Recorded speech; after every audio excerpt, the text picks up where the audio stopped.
Hi, everybody. Welcome back to another episode of VCTV, which is a venture capital TV. This is the special episode of VCTV. We're going to talk with Mru Patel from MyTokenized.capital, where he's going to discuss what the benefit about to tokenize your assets. How can everyone benefit from our token? So he's going to go to the basics, and he's going to take us through tokenization, NFTs, Bitcoin, and whatnot. So welcome back. Sit tight. Hey, Mru. Hi, good to see you. How are you, Sunny? Long time no see. 2 years, I think it was. I can't remember. Yes. I think the last time we met was in London in some conference. If not London, it was Dubai. It was London and Dubai. It was around the same time, all those mad travel days. Absolutely, mad travel days. Those days are gone, but still we are meeting here on StreamYard, the likes of StreamYard, Zoom, and good to see you. A lovely background. Thank you. Lovely background as well. So Mru, how are you? How has things been for you since the last couple of years that we met? Well, I mean, in a sad way, it's been more busier and more productive than those travel days. If you remember when we met, I must have done over 100 flights in just 7 months.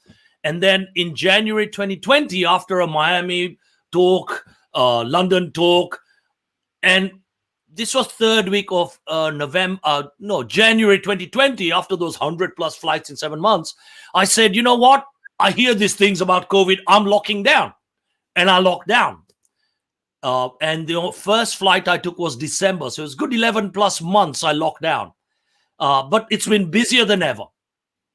Totally agree. I mean, my last flight was outside of Singapore, where I live, was in 2020, was London. I think that was the last flight I took, and that's it. I'm in lockdown in Singapore since then. But good to see you and others in the community, in the crypto blockchain space through VCTV.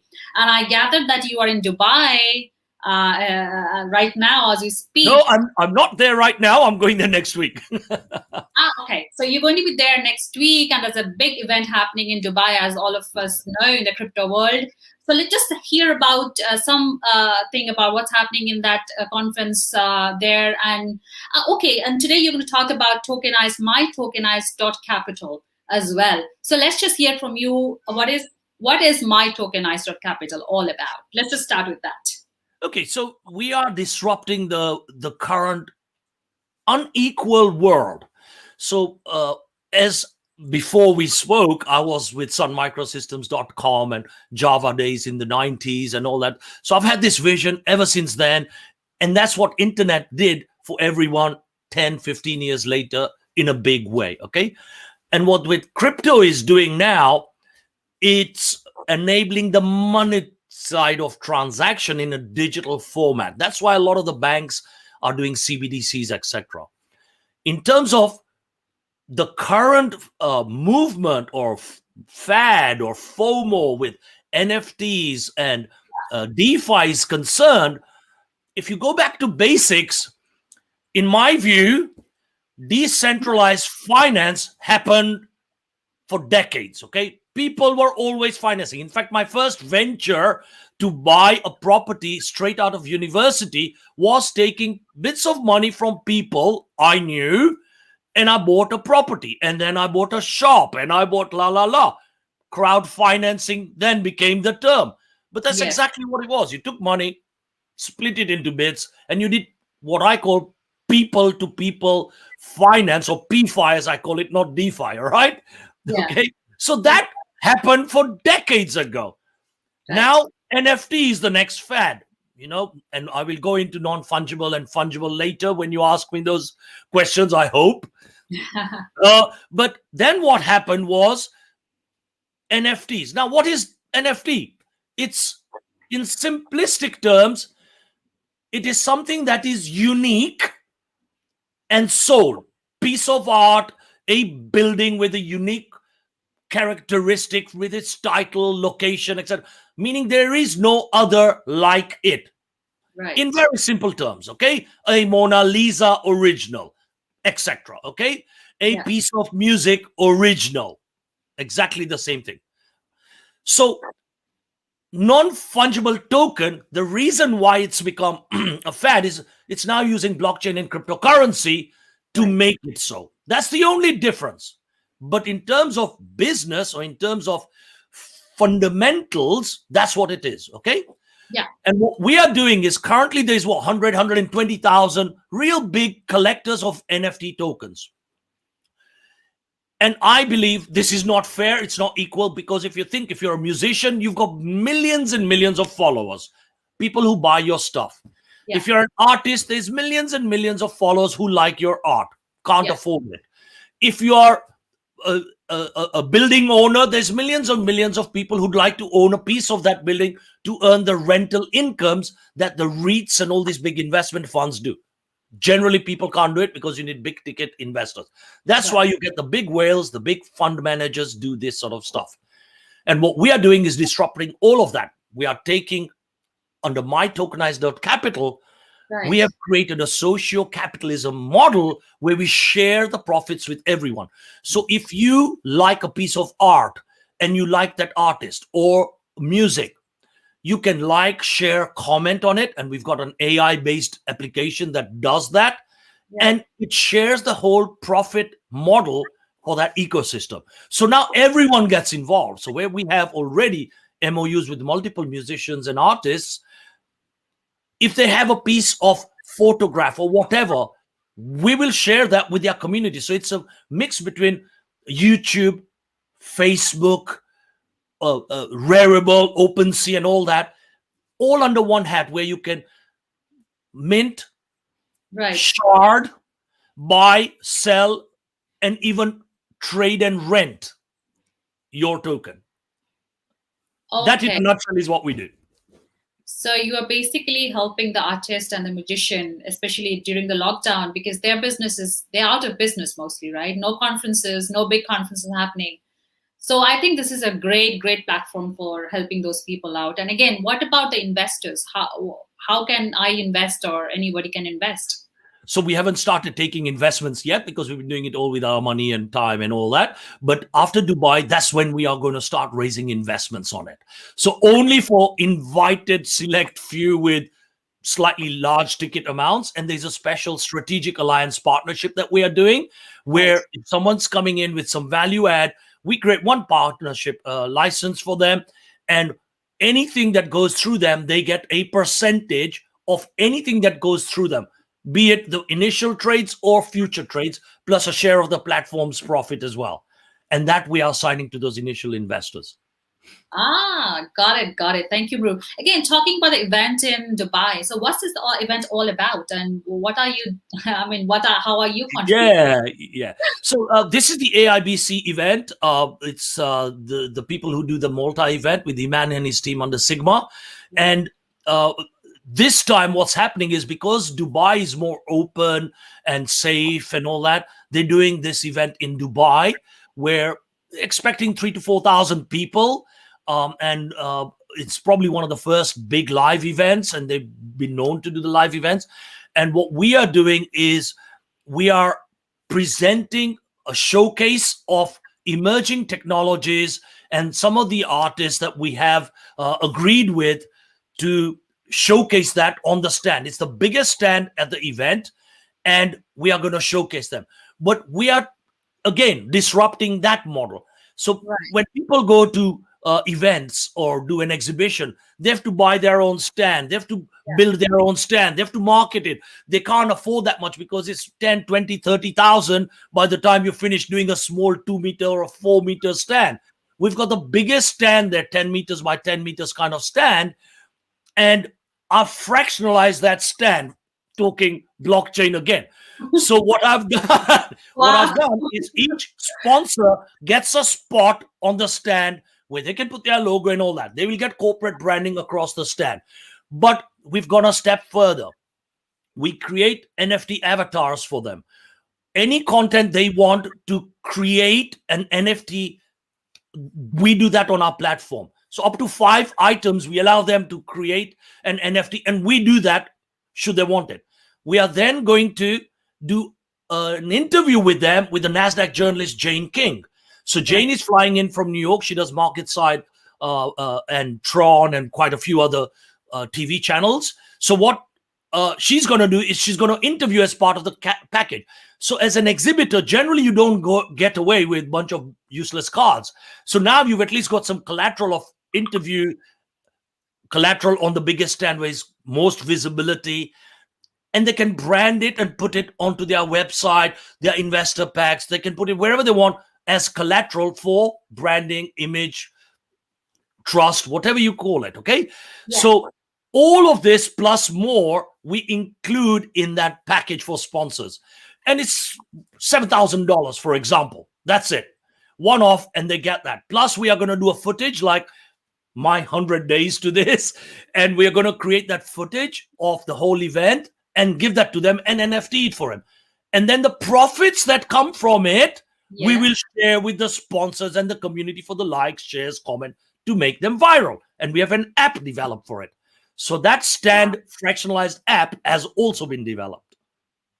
Wow, Mru, I'm totally blown away with the concept because, NFTs on one side, but the way you have used that concept to help, projects to help showcase at events, because now with the lockdown, none of the conferences are happening in Singapore. As you know, it's only Dubai which is open. Yeah. None of the conferences are happening anywhere in the world except Dubai. But the way you have conceptualized it and helping all the projects showcase them, like NFT them at one booth, giving them fractional ownership. This is incredible. And I can already see this is going to be a big hit, huge hit. Congratulations for that, first of all. Thank you. And they get away with collateral because when you are an exhibitor, generally you don't come back with anything, right? Right, of course. So imagine having a NASDAQ branded interview, and Bruce from Washington Elite is also going to do something there. And he has 1,000+ followers on Twitter. So all this is included in that package where I'm sure, by the way, I'm making a loss. So it's nothing about profit here. But should there be profit on future events, it gets shared with these people. Right. Awesome concept. This is going to be a super hit, Mru. I'm telling you. I'm definitely. Thank you. I can feel it. This is going to super hit because the physical conferences literally have stopped. So which means that we cannot travel, right? And if you cannot travel, and you're giving a platform, a fractional ownership, and a collateral, and a way to meet Jane King from NASDAQ and all this stuff, sitting just comfort of your home. Wow, this is incredible. So my next question is, how can this help companies? Like, obviously you said that if you make profit, they make profit, but how can they make profit in the long term with this, using this emerging technologies, or any NFT creator for that matter, to showcase or sponsor on the stand?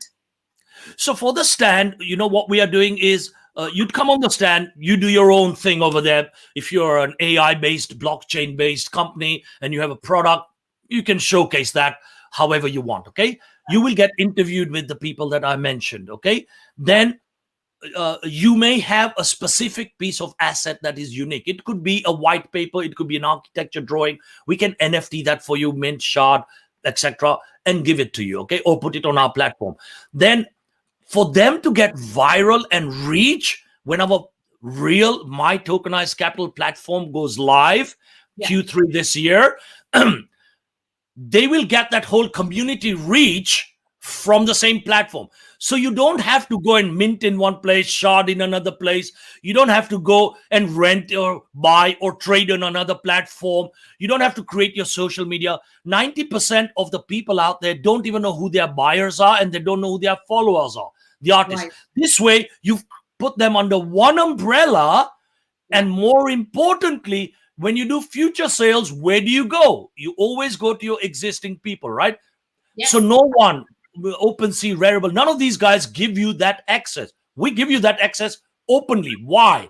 Because we want to share it in a profitable way. Even the community, so we, the product of Facebook and YouTube, how people make money, we don't get money, but we are sharing that money now as that model, even with the viewers and readers.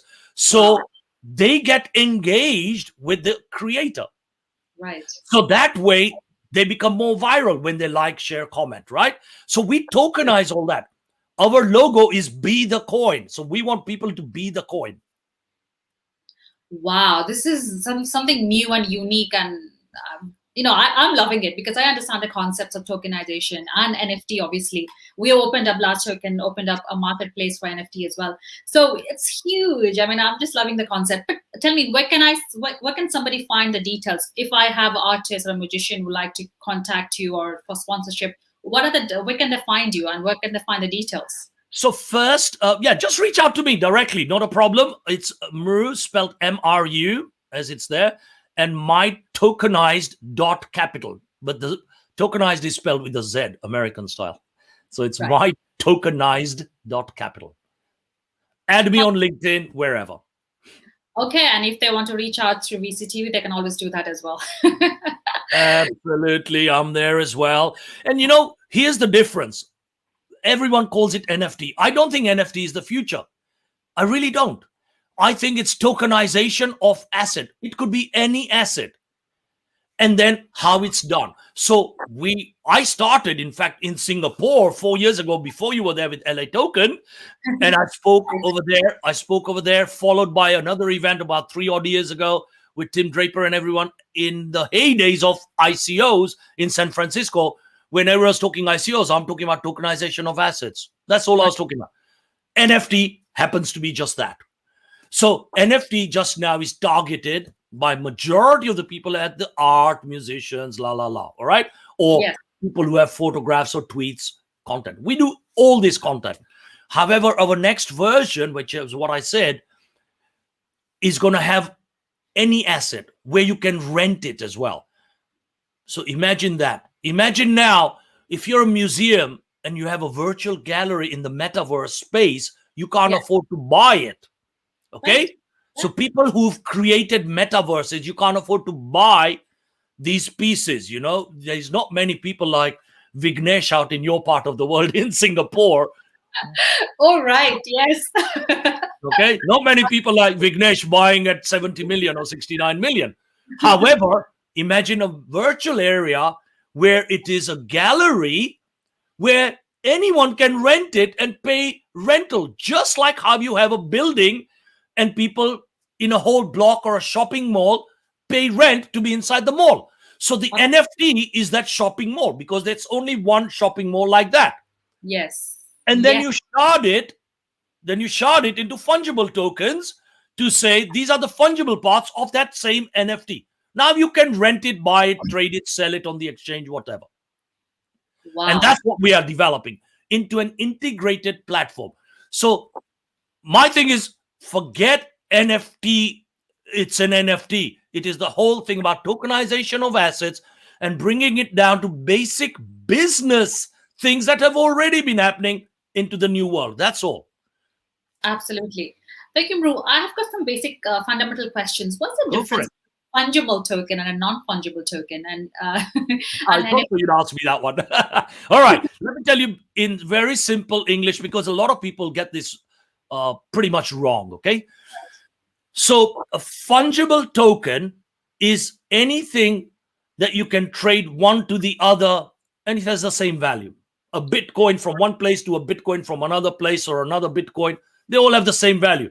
$1 note, another dollar note, same value. Yeah. And when it's tokenized, that's a fungible token. Okay. So it's many of them. Nothing unique about it. Yeah. Non-fungible is the opposite. There's a uniqueness about it. As I said earlier, that shopping mall is unique. It's only that one shopping mall in one place. That specific virtual shopping mall in a metaverse world is unique. That is a non-fungible token. However, what happens inside it as a business, you can fractionalize it and make it into fractionalized NFTs. Right. Something you didn't ask, but I think it's very important because I see that's where the world is going, because that's how businesses have been happening. People don't buy the whole mall. They buy a little space in the mall, unless you're a whale, a BlackRock or whatever, and you buy the whole mall. And that's what they do. They make it into fungibles by renting it out, right? Same thing's happening in this NFT space or tokenization of unique assets. It's unique. Now you fractionalize it into a fractionalized NFT, and you can rent, buy, sell, trade, whatever you want with it. Yeah. And that's the main difference between them. So the world, in my view, will then, and this is what we are disrupting and have been creating for the last year and a half. So in that last year and a half, we've said, again, my vision, as you know, I'm a big visionary, Yeah, sure. is this world is not fair if it's just for 120,000 big investors, because that's Right. all you have, the big guys who are investing in NFTs. Yeah. Why not all these musicians, artists, movie stars, shopping people, whoever it is? Why Yeah. can't they get into this world? I think the reason is because there are a lot of people in our space who just like to make noise on chat groups and, oh, this is NFT, this is no NFT, just to up their profile as if they are experts. No one is an expert. They're all bullshitters, in my view. All right? Right. Because I'll tell you why. If you get back to fundamentals and tokenizing of that fundamentals, that's what NFTs, fractionalized NFTs, and all of that is about. Then you can buy, sell, rent, trade, whatever you want, whether it's a metaverse world, whether it's in a live world, whether it's in a Singapore big hotel gets tokenized. Actually, the sands would be nice to tokenize. Actually, I was coming. and that's the way the world is going. And then Yeah. people can go in a virtual world as well and be part of sands. Yeah. And people can also be in the live world and be part of the Sands Club. And that's where the world is going, by the way. So because, thank you, Amru, for bringing this up. Because, 2-3 years ago, when I used to travel to Dubai for conferences, obviously real estate is a big thing in Dubai, as you know that. So I had been asked by many people that they want to tokenize a shopping mall. And somebody also asked me, I want to tokenize my own house.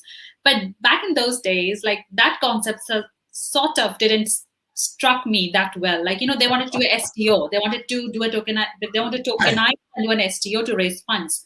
However, now that you brought up an example about SANS, tokenizing SANS, I think 90%, I think 80% of SANS is vacant now. And it's only open to the local residents, right? Because of the shutdown or the lockdown, whatever. However, SANS can think of tokenizing, giving fractional ownership. But how does that fit into NFT? Something that I am trying to figure out. But you can get them to talk to me with you. I'll show you. Because 5 years ago, again, my background is also real estate investment. So 18 years ago, I created the first real estate investment fund in Eastern Europe. Right. After I left the corporate world, okay? I exited 2 funds myself, okay? Post the crisis. Okay. So when I first started this journey of disruption in the tech world after the crisis, having made and lost tens of millions, okay, I set up a company called eProperty Wealth. Okay, that's how Valley knows me, by the way. Okay, right. And I said, how do I tokenize this whole property thing? So I had a building over here in Bucharest, and we wanted to tokenize it. But the world was not ready. Just like how I said, when I was at Sun Microsystems and Internet and Java and Netscape, well before Internet Explorer and all these things existed, and Google, we paid for Google, we paid for some of these things to make it alive because it wasn't there. Amazon didn't exist, eBay didn't exist, right? I'd started the first e-mall in India as a venture capitalist well before Amazon existed. My India Plaza, I remember it very well. And this was well before Amazon, eBay's existed. However, sometimes in life, when you are too early, it doesn't work.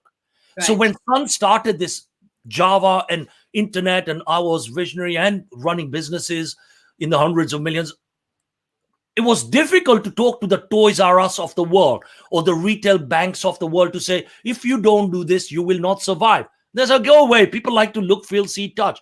I remember distinctly the discussion with Toys R Us, and they said, oh, our kids like to come in and try a bike and play, and we create a community. I said, but it won't be like that. It will have to change. People don't have time. They want to go see a brand, buy, get the hell out, get it delivered at home. They won't buy it. Look what's happened to them. So coming back to your SANS, and I can help them. If you think about the same concept that I said, the whole building, can get tokenized. They can say, we want 50% of this to be either sold, rented, or whatever. They create a whole metaverse. People can go into the shopping area, and they might want to buy, I don't know, Chanel, Louis Vuitton, whatever, right? So they see it in a virtual world. those stores just like online shopping, but at a different level. But if you are an NFT owner of the sands, you get different levels of discounts, memberships, blah, Ah, blah, blah.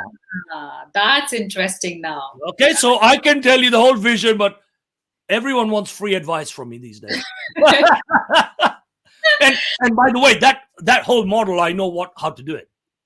Right. Fantastic. So I think I can obviously go and speak to Sands, the management, and connect them with I've you. got the man for you. Awesome. Fantastic. So we're talking about the forthcoming event in Dubai. So what are the expectations? For example, if I'm a visitor, and because obviously not me personally, but somebody is going to be taking part in that event, what can they expect when they come back home? Okay. So if you're a visitor, just as a normal visitor who comes in, you will see an exhibition, the usual stuff with various stands from various organizations in the AI and blockchain and emerging tech places. Again, as I said, we have the largest stand there where we've collected lots of people from the art industry, tech. LATOKEN's going to be there as well, by the way, in case you didn't know, etc., etc. And whilst it's COVID times, and I've had some so-called dropouts because people can't travel, there are lots of people still looking. So if you want, I can put you onto one of these stands, reach out to me, and we will showcase you with all the things we've talked about with branding, publicity. Then you've got top speakers from around the world in the blockchain space. Okay, so just go on the AIBC conference website. And go on the Dubai, and you will see all the speakers. So, of course, I'm speaking there as a keynote on a panel, plus various other people, including Brock Pierce, ministers, sheikhs, Marwan, Saeed. There's so many good top world-renowned speakers in the space speaking at this event.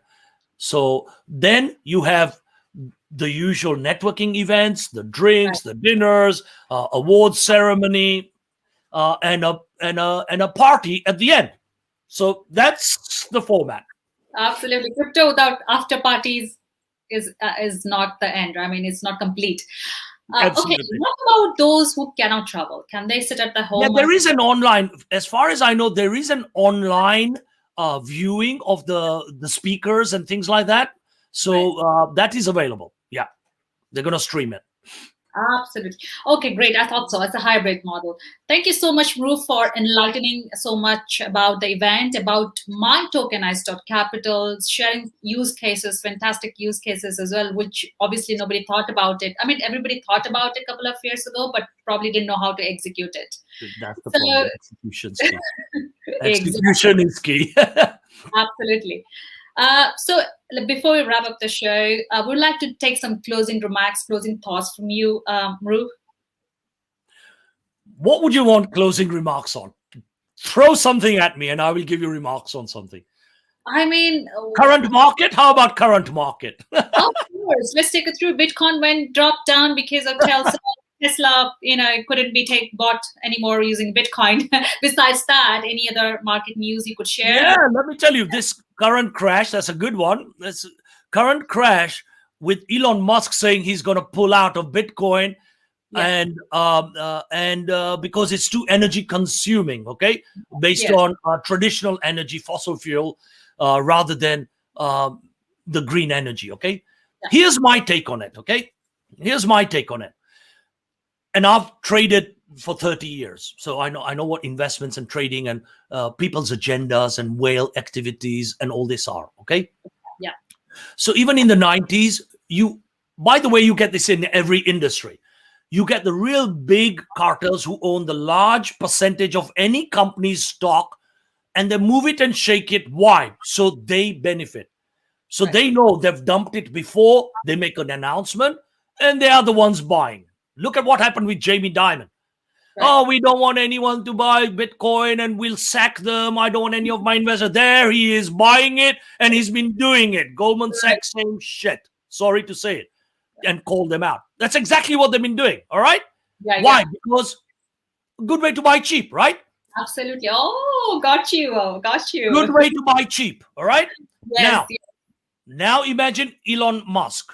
Yeah. Let me give you another example. Warren Buffett. Okay, everyone listens to Warren Buffett. However, the clever people will know Warren Buffett's advice is fine for good, what I call railroads, infrastructure, major companies, blue chip, that anybody knows about. Everyone knows of Apple. Go and invest in Apple. You don't need Warren Buffett to tell you Apple's good, bad, or ugly. All right? Yeah. Just because he's invested it doesn't mean anything, in my view. All right? Doesn't mean anything.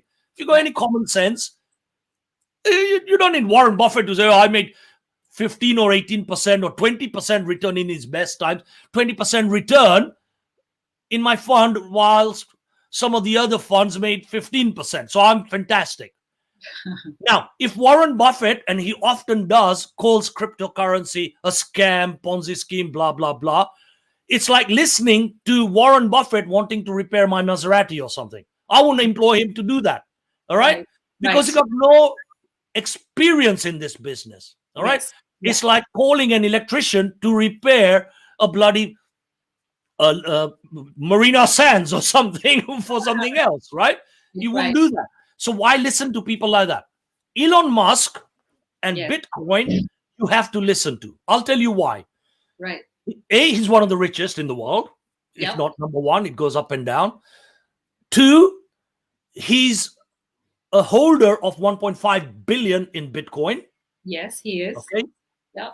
However, let me tell you, and three, he has Tesla, which the stocks are also going up, and all to do with the green eco battery powered stuff, plus all his other high tech stuff. I mean, so the guy's a very complicated guy.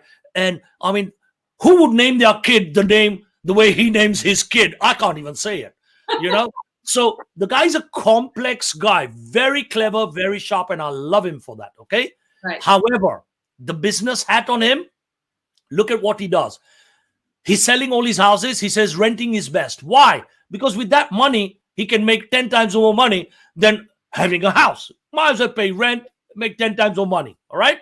Yeah. Two, there's about, when I last looked, about 1,000 people who own between 35 and 40% of the world's Bitcoin assets, okay? Bitcoin about 1 trillion, for argument's sake, up and down. Yeah. Elon owns about 1.5, so it's less than 0.1.15% of the whole of the Bitcoin market cap. Right. 0.1.15.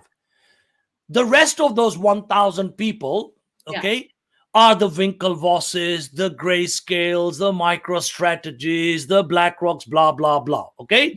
All these big investment funds who are also whales who have invested as much, if not more, than himself, okay? Yeah. Why Elon Musk is picking on it from the green side is he's had a lot of political pressure. He's had a lot of attacks from a lot of these people who are green and the anti current fossil fuel movements, etc., etc. And in the current government, that's what they're doing. So with all that pressure, he's not stupid, as I said. He's saying, how do I capitalize on it? He's seen what he's done with Dogecoin. He makes a message and the price pumps up like crazy. Exactly. Who is buying and selling? Elon Musk as well. So now he thinks, I've got a voice in this. I'm not insinuating here by all means, but this is how people think. If I make this and say it's green, I have two things to gain. I can say to China and all these other places, why don't you buy our battery farms and become more eco? So now he sells his battery farms, okay? Right. Two, he's dumped the price and guess what? He's buying it again. But probably been told, don't go around and blurt it around this time, keep it quiet. So these are the games people play when you are in here.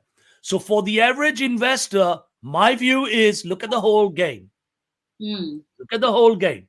Absolutely. Yes, it is risky. Yet it is volatile. If you don't like it, get out and buy a Warren Buffett stock. Okay? Yes. I think very logical points. I think if you're thinking rationally, why would that? I think he's the only one who is buying it now, as you rightly said. But probably keeping quiet this time if he's as clever as give him credit for. because why blurt it out Yeah. when then you will become another Jamie Dimon, is my advice if Elon listens to this ever. Okay? Don't be a Jamie Dimon, because he's been called down as a crook because he's the guy pumping and dumping it. I mean, why? Yeah, absolutely. Thank you so much, Mru, for your time today, taking us through the event, what's happening, what's coming up in the event. If I'm lucky, I may see you in Dubai. Oh, I'd love to see you. Love to see you again. Yeah, absolutely. Love to see you, and have a great day. And again, as I said, if I'm lucky, I'll see you in Dubai. And take this. For that time, please stay safe, connected, and I'll see you offline as well. Take care. And thank you Absolutely. so much.